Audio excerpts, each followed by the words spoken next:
다음은 학생들이 수업 시간에 실습을 하고 있는 모습을 담은 영상입니다. 목공풀을 짜고 붙이고 설계하고 조립하는 모습들을 볼 수가 있습니다.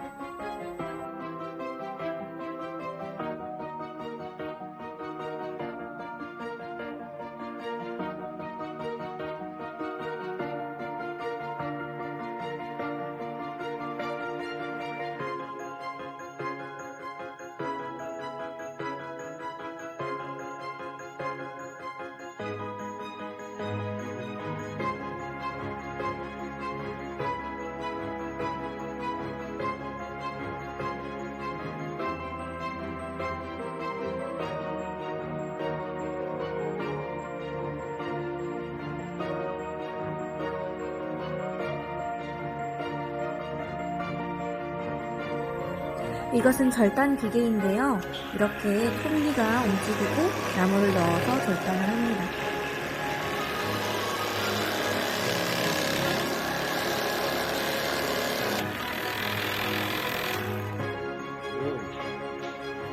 그럼 다양한 작품들을 살펴볼게요.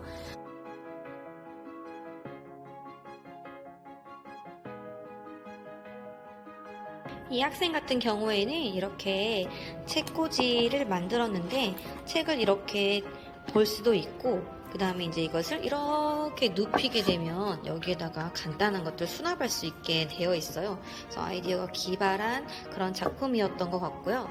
그 다음에 이 학생 같은 경우에는 이렇게 간단하게 만들었지만 이렇게 멋지게 자신의 그런 개성을 자신이 좋아하는 것을 자기의 것에다 표현해서 한번 소개해 드리고요.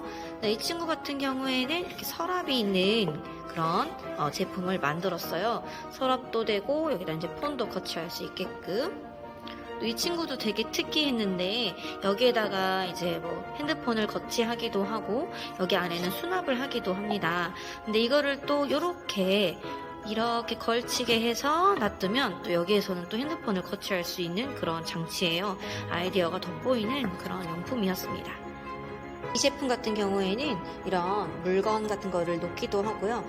그 다음 이렇게 긴 막대기를 붙였는데 이렇게 고무줄을 수납할 수 있는 곳이래요. 그래서 고무줄을 수납하기도 하고 문구류라든지 아니면 뭐 화장품 같은 걸 정리해 놓는 그런 수납장이고, 시간이 남은 학생들은 이렇게 냅킨 아트를 할 수 있게끔 도와줬어요. 그래서 이런 무늬를 냅킨 아트로 바르기도 하고 여기 같은 경우에도 지금 냅킨 아트로 이렇게 꾸몄습니다. 그래서 학생들이 시간을 알차게 쓸 수 있도록 도와주면 좋은 것 같아요. 그리고 이렇게 거울을 넣어가지고 생활용품 만들기도 하는데 거울을 보기도 하고 여기에다가 뭘 거치하기도 하고 경첩을 붙여서 경사도 이렇게 조절할 수 있게끔 만들었습니다.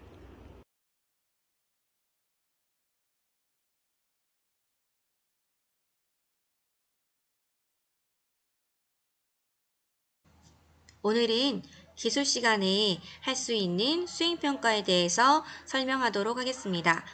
카프라 생활용품 만들기를 수행평가로 했는데요. 총 4차 시에 걸쳐서 수행평가를 했습니다. 1차 시에는 수행평가를 어떻게 하는지 설명하고 그 다음에 만들 제품에 대해서 설계하는 시간을 가졌고요. 2차 시부터 3차 시, 4차 시 이렇게 3차 시는 기술실에서 제품 만들기 수업을 실시하였습니다. 보고서를 보면 이렇게 내용을 적는 보고서가 있는데, 먼저 이 카프라라는 목재를 가지고 제품을 만들 때 이 만드는 이유에 대해서 찾기 위해서 설계하기에서는 생활 속의 불편한 점을 찾습니다. 예를 들어서 공부를 하는데 연필이나 볼펜을 아무데나 정리하다 보니까 흐트러져 있고 정리정돈이 되지 않아서 불편함을 느꼈다. 그래서 연필 꽂이함이 필요함을 느꼈다. 이렇게 생활 속에 불편한 점을 찾을 수가 있고요. 또 핸드폰을 항상 지정된 자리에다 놓지 않아서 뭔가 이렇게 핸드폰을 찾기가 어렵다. 그래서 이런 여러 가지 불편한 점들 있잖아요. 그리고 뭐 화장품을 사용을 하는데 화장품 정리대가 없어서 화장품 정리가 잘 되지 않는다. 이런 것들 생활 속의 불편한 점을 찾습니다. 그래서 이것들을 가지고 만들고자 하는 제품을 이제 제목을 정하는 거고, 용도는 2가지 이상의 기능을 가지는 게 포인트입니다. 그래서 한 가지 뭐 연필꽂이 이렇게 한다라는 용도 한 가지만은 안 되고, 연필꽂이 플러스 뭐 핸드폰 거치대 또는 화장품 정리대 및 연필꽂이, 이렇게 2가지 이상의 용도를 가질 수 있도록 학생들에게 안내를 합니다. 그리고 이제 3번이 저는 중요하다고 생각을 하는데, 이 제품을 선정한 이유, 여러 가지 불편한 점이 있지만 내가 왜 이 제품을 만들려고 하는가, 뭐 예를 들어서 이제 공부를 뭐 열심히 하고 싶은데 이런 것들 책꽂 연필꽂이를 통해서 더 정돈된 분위기 속에서 공부를 하고 싶다라던가, 아니면 화장품을 잘 보관하고 오랫동안 사용하고 싶은데 이런 화장품 보관대를 만들어서 잘 정리하고 눈에 쉽게 볼 수 있고 화장을 할 때 좀 손쉽게 할 수 있게끔 이 제품을 선정을 했다 등등 여러 가지 이유를 생각을 해보는 겁니다. 그래서 여기다 적으면 되고요. 그 다음에 이제 어떻게 만들 것인지를 아이디어 스케치를 합니다. 자유롭게 그려보기인데 한 가지를 그려도 되고 여러 가지 디자인을 그려도 괜찮습니다. 단 조건이 하나 있는데요. 조각의 개수를 30개 넘지 않기입니다. 30개 정도면 작은 생활용품 정도는 만들 수 있거든요. 그래서 너무 많은 그 목재를 쓸 수는 없고 30개 안에서 자유롭게 학생들이 물건을 만들 수 있도록 안내를 합니다. 그런데 정말로 30개 이상을 써서 멋진 작품을 만들고 싶어하는 친구들에게는 몇 개 더 주기도 합니다. 이거는 이제 실습할 때 2차 시부터 실습하기 전에 준비물 체크리스트입니다.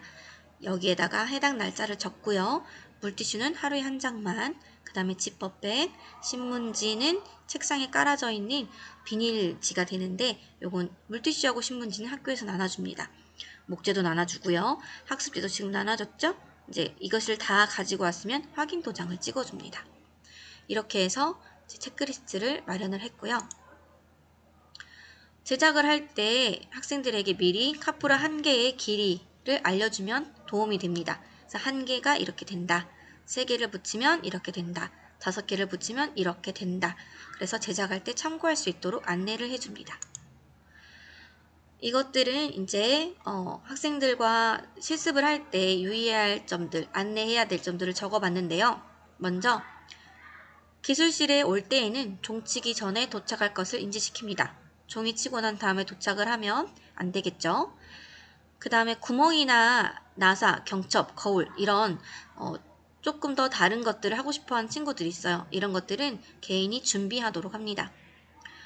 구멍은 학교에서 뚫어줄 수는 없고요. 절단만 가능한데 절단 기계 외에 다른 것을 사용하고 싶은 친구들은 집에서 조금씩은 할 수 있도록 안내를 합니다. 수업 끝나기 5분 전에는 수행일기를 작성할 수 있는 시간을 준다라고 이야기를 하고, 수업 끝나기 5분 전에는 하던 것을 멈추고 정리하고 수행일기를 작성하는 시간을 줍니다. 수행일기는 되도록이면 자세하게 적도록 안내를 합니다. 수행일기는 내가 1시간 동안 무엇을 했는가 객관적으로 내가 한 것을 적고 그 다음에 느꼈던 것을 적는 그런 칸이 있는데요. 예를 들어서 오늘은 설계를 하고 카프라 조각을 받고 이제 어떻게 할 것인지를 구상해 보았다. 또는 아이디어를 생각해내고 설계도를 그려보았다 등등 이렇게 자세하게 적도록 하고요. 그 다음에 느낀 점 또한 자세하게 느낀 점을 적도록 합니다.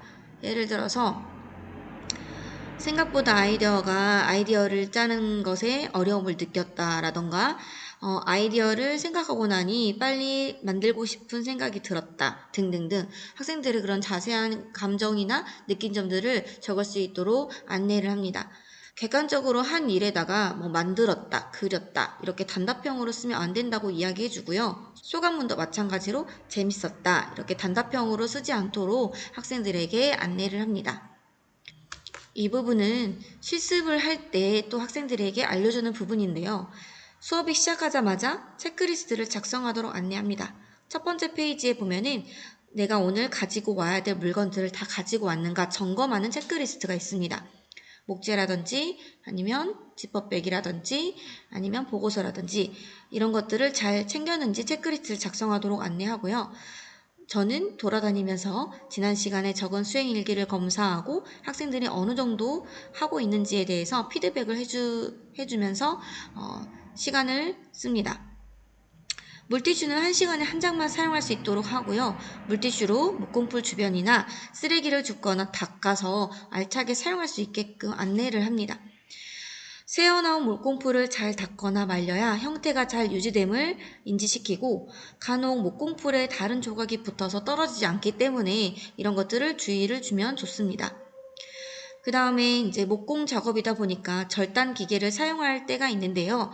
이 절단 기계를 사용할 때는 안전에 유의해서 사용하도록 하고 너무 과도한 힘을 주어서 톱날이 끊어지지 않도록 안내하는 것도 중요합니다. 절단 기계가 없이도 물건을 만들 수 있지만 물건을 만들다 보면 절단해야 될 일이 생기기도 합니다. 그래서 이 실습을 할 때는 절단 기계가 있는 것이 더 원활한 실습이 될 수 있을 것 같습니다.